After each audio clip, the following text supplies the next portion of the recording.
Stop flying blind and start visualizing your marketing campaign success, because today, we're diving into Looker Studio to build powerful campaign data dashboards. First, let's open Looker Studio and create a new blank report.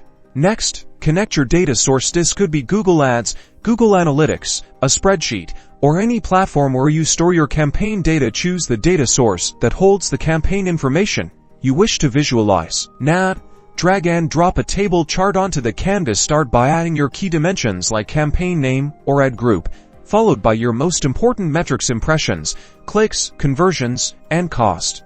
Enhance your report with a time series chart to track campaign performance over time. Choose a date dimension, then add relevant metrics like clicks or conversions to see trends and patterns. Implement filters for specific campaigns, channels, or date ranges to drill down into specific segments. Add scorecards to highlight your top-level metrics like total revenue or cost per acquisition. Customize the look and feel of your dashboard with branding elements and colors to make it visually appealing and easy to understand. Remember, clear and concise visuals drive better decision-making.